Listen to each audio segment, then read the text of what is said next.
पहली बार घर में कदम रखते ही नवविवाहिता बहू का दिल धड़क रहा था।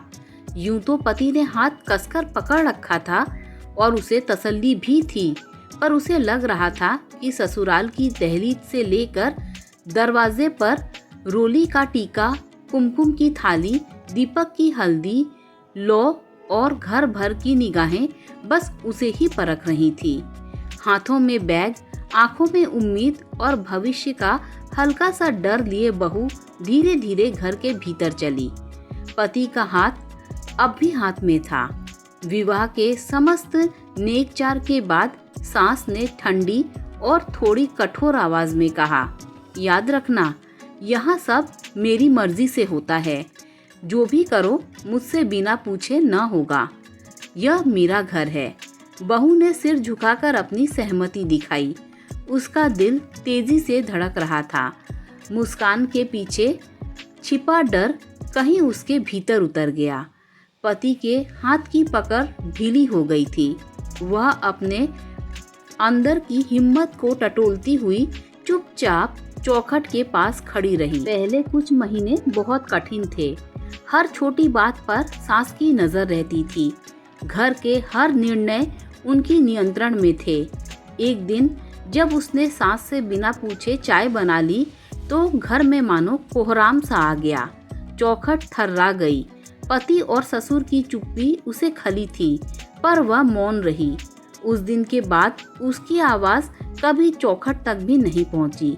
बहू ने धीरे धीरे सीखा कि अपने आंसू भीतर दबाकर, शब्दों को भीतर छुपाकर भी आत्मा मजबूत रह सकती है। रोजमर्रा के छोटे कर्तव्य, खाना बनाना, सफाई, घर की हर आवाज, सब में उसने अपने भीतर की चुप्पी और किताबों को अपनी मजबूती और अपना सहारा बनाया। समय का पहिया धीरे धीरे घूमता रहा। चौखट के आसपास अब बच्चों की किलकारी गूंजने लगी।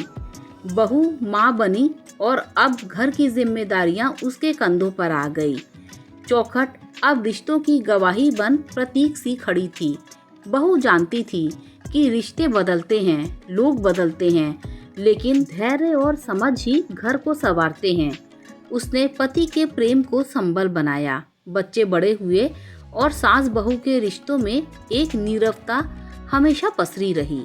उनके दिए हर काम को, उनकी हर मर्जी को जब बहू चुपचाप मानती तो सास उसे अपनी जीत मानती। चौखट खामोशी से उस मकान को ताकती। धीरे धीरे सास बूढ़ी हुई। उनकी सेवा करते करते घर की बागडोर अब बहू के हाथ में आ गई। सालों बाद घर में अब एक और नई बहू आई। लाल साड़ी में सजी, आंखों में वही हल्की घबराहट और बचपन जैसी आशा लिए वह नए जीवन में प्रवेश कर रही थी। पुरानी बहू अब सास बन चुकी थी।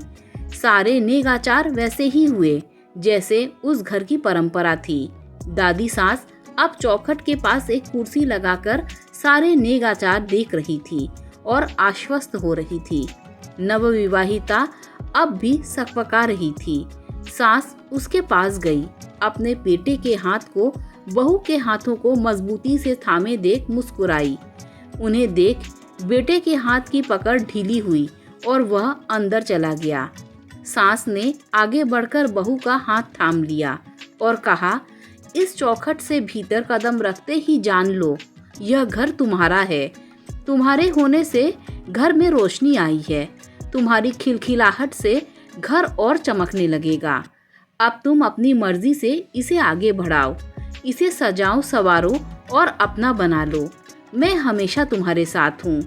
यह घर तुम्हारा है मेरी बच्ची। यह कहकर सास ने बहू का माथा चूम लिया। नई बहू की आंखों में हल्की मुस्कान उभरी।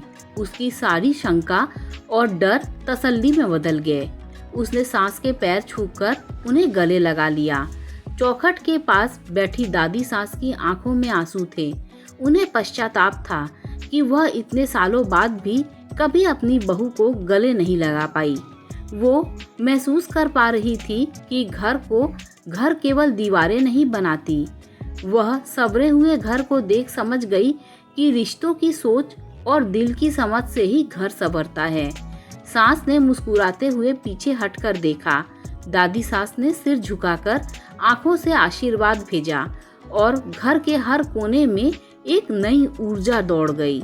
चौखट जो वर्षों से चुप थी, वो बीते संघर्ष, आंसू, मौन और धैर्य की साक्षी थी। अब वो अपनापन, समझ और धैर्य की प्रतीक बनने वाली थी।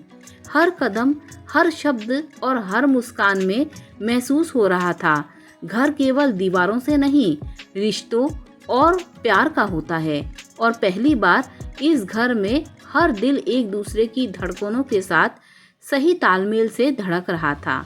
घर के अंदर से ठहाकों की आवाज आ रही थी। बेटा बहू हंसते हुए अपने मिलने का किस्सा सबको सुना रहे थे। घर सचमुच घर बन चुका था। दोस्तों, अगर आपको ये कहानी अच्छी लगी हो तो लाइक, शेयर, सब्सक्राइब कीजिए। Thanks for watching this video.